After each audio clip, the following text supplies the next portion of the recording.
box is 2 tons of water. Today we're going to be putting its power to the test, and up first we have... Vinny there! 10 seconds! The only leak I want is a vegetable.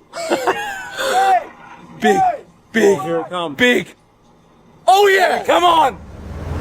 Yeah! Heck That is yes! good. That has been crushed. Come on.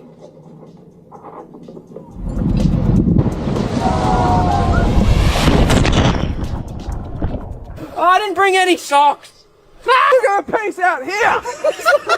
The door. What the shit?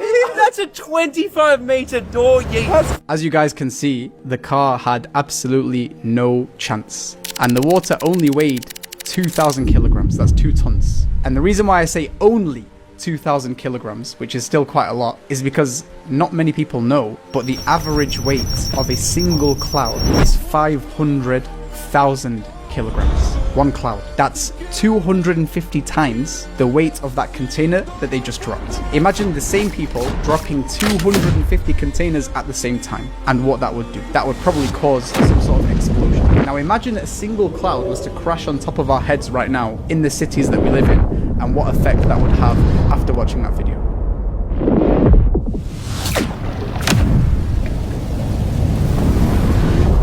But instead what we see is that they literally just suspend there in the sky. And that's why Allah subhanahu wa ta'ala, he says in the Quran, Allahu alladhi rafa'a as-samawati bighayri amadin tarawnaha. It is Allah who raised the heavens, the sky, without pillars that you can see. But that begs the question, if the clouds really are that heavy, 500,000 kilograms, why don't they just fall onto our heads in the way that this container fell in the video?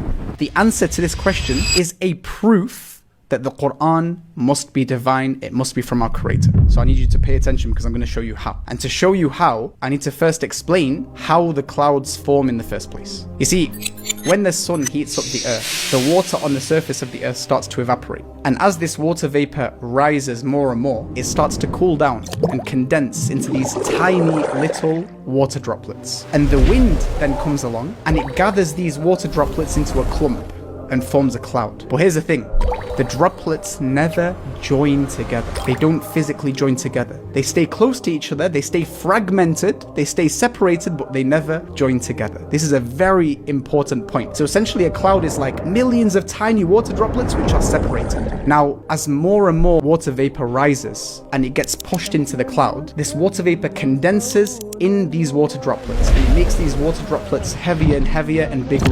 When that happens and they weigh more, the force pushing down gets more, right? When that happens and the force pushing up is equal, that's when it balances in the sky. Does that make sense? So you have the water vapor pushing up and then you have the weight of the droplets pushing down. When that force is balanced, it's equal, that's when the cloud just sits there in the sky. As if there's nothing holding it up, it just drifts through the sky like that. Just like Allah mentioned in the verse that I just told you in the beginning. But let's now address the elephant in the room. Why doesn't this cloud just fall all at once? We've explained how the cloud forms, how it suspends. Why doesn't it fall all at once, just like it did in the container of that video? Do you remember when I said that the water droplets are fragmented, they're separated, they're spread out? When more and more water vapor joins the cloud and makes these water droplets heavier and heavier, the weight gets heavier, and so eventually the force pulling down becomes bigger than the force holding it up. So when that happens, these individual water droplets that are too heavy now,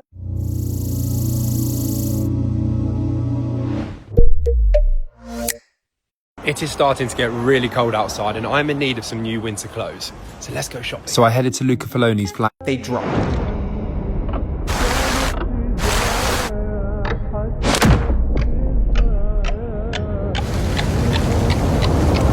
And they leave behind the ones which are still perfectly balanced. So these ones, they stay suspended, but the water droplets that are too heavy, they come down in perfect measure.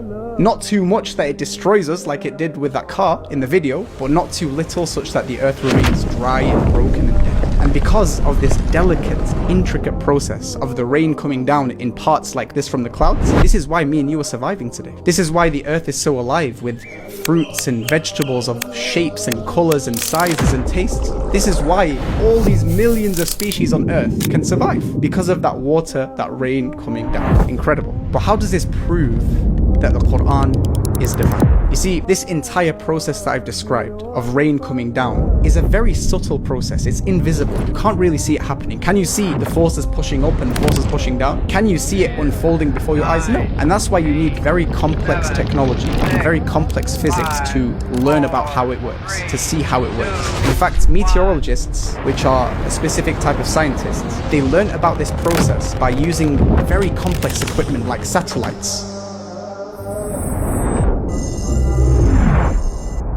And something called Doppler radars and things like aircrafts as well. And they also use these microphysics labs to test certain things and figure out how it works. The reason why I tell you this is because none of these things that I've mentioned were present 1400 years ago, especially in the middle of a desert, especially when the Quran came down to the Prophet Muhammad ﷺ. But guess what? This entire process that requires all this complex technology was mentioned in the Quran 1400 years ago in just one single verse. This entire process. Allah subhanahu wa ta'ala, He says in the Quran, Allahu alladhi yursilu riyaha fatuthiru sahaban fayabsutuhu fi samai kayfa yasha. Allah is the one who sends the winds and they stir the clouds and spread them in the sky however He wills. Didn't I say in the beginning that the wind comes and blows the water vapor into these clouds and pushes them together and forms these clouds? That's the first part of the process. Then Allah subhanahu wa ta'ala, He says, وَيَجْعَلُهُ كِسَفًا فَتَرَى الْوَدَقَ يَخْرُجُ مِنْ خِلَالِهِ. And He makes them fragments, so you see the rain emerge from within them. Didn't we say that the water droplets are separated, that they're not together? If they were together, they would be too dense and they would come crashing down. But because they're fragmented, they come down in parts when the water droplets become too heavy. And Allah says here that He's made them fragments so you can see the rain come down.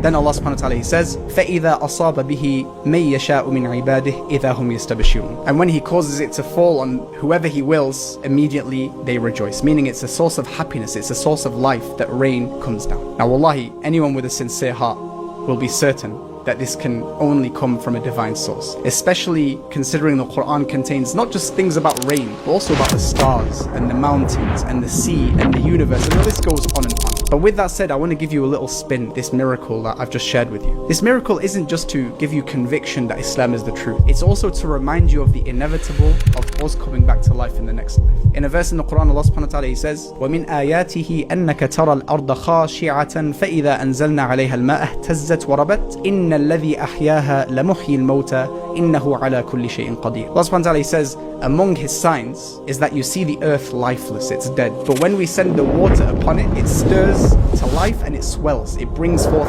fruits and plants and vegetables. Then Allah says, and just ask yourself, why does Allah mention this straight away? He says, surely the one who gave it life is able to bring the dead to life. And Allah is able to do all things. Look at how Allah talks about the water that comes down from the rains, bringing the earth to life, and likens it to us coming back to life as well. Because when we observe these signs around us, yes, it's amazing, the Quran is divine, this is a miracle, but we should also remember that just like the earth was literally dead and it came back to life, so too we are going to die and we're going to come back to life the same way that Allah brings this earth back to life. And on that day, there will be no more death. Either we will be in Jannah or either we'll be in Jahannam. And the only thing that leads us to where we're going to go is our deeds. And so when you see the rain come down, next time you look in the sky and look at the clouds, just think, subhanallah, what am I doing to prepare for that day when I meet Allah subhanahu wa ta'ala?